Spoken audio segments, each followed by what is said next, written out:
All right. Good afternoon, students. It's Tuesday, March 17th. Hope you guys are enjoying your time at home. All right, so you should be about halfway through section 16.1, The War Begins, pages 510 through 515. I'll give you guys a short little presentation over this.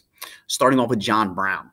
John Brown, we've seen him in a previous documentary, violent abolitionist, fought against slave owners in Bleeding, Kansas in the 1850s. He decides to go ahead and seize the federal arsenal at Harper's Ferry, Virginia.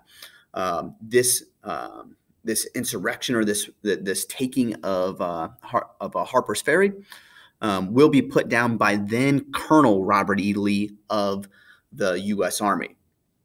So John Brown, he's known as a terrorist in the Deep South, and he's known as a martyr in the abolitionist north of states like Massachusetts. Many attribute him to causing the U.S. Civil War. All right, here's the election of 1860. Abraham Lincoln's not on the ballot in the Deep South. And as you see, the U.S. is very divided here.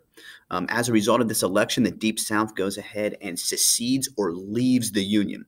Deep South, when I mention the Deep South, think of states like South Carolina, Georgia, Alabama, Mississippi, deep cotton producing southern states. They leave the Union as a result of this election. All right, after the election of 1860, the Confederate government goes in and seizes U.S. mints in the Deep South and U.S. fortifications. One fort that they don't take right away is Fort Sumter. Lincoln tries to resupply this fort with no success. The Confederates surround Fort Sumter. They conduct an artillery attack on Fort Sumter. There's one casualty, and then the commander at Fort Sumter, the federal commander, goes ahead and surrenders Fort Sumter to P.G.T. Beauregard, the commander of Confederate forces. This right here starts the U.S. Civil War. As a result of Fort Sumter, Lincoln has a 75,000-man call to arms to put down this Southern rebellion. And after this, the Upper South, states like Virginia, Tennessee, North Carolina, they secede from the Union. So their cause for secession is different than the Deep South. All right, this slide, this is what I want you to do in your notes as if we were in class. Do it.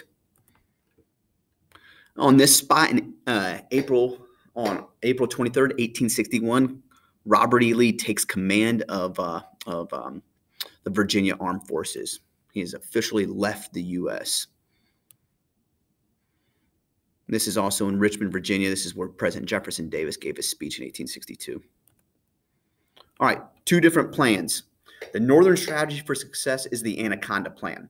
Now, similar to the British blockade of the American Revolution, the North wants to surround the South, not let anything in or out, take the Mississippi River, and divide the South in half and conquer it. Think of what an anaconda does. It squeezes its prey into submission until it surrenders and gives up and is defeated. That is Winfield Scott's plan here. Old fuss and feathers from the Mexican-American War. He must have learned a thing or two about naval warfare and the importance of a navy during the Mexican-American War with the siege of Veracruz of 1848. Now, the Southern strategy for success is very different. Their strategy is known as King Cotton or cotton diplomacy. Now, before the Civil War, the South had a huge trading relationship with the British. They want that to continue. They want the British Navy to come to their aid and support them in their war effort. So that is their goal. Have their British allies come to their defense and support them, kind of like how the French supported the Americans during the American Revolution.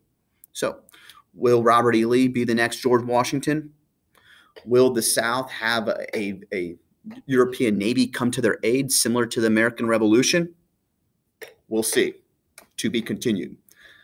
Now, next section will cover the war in the East, early Confederate victories. I hope you guys are doing well at home. Some strange times we're living in. So with that being said, take care. Miss you guys. I'd rather have you in class than these videos. So see ya. Bye-bye.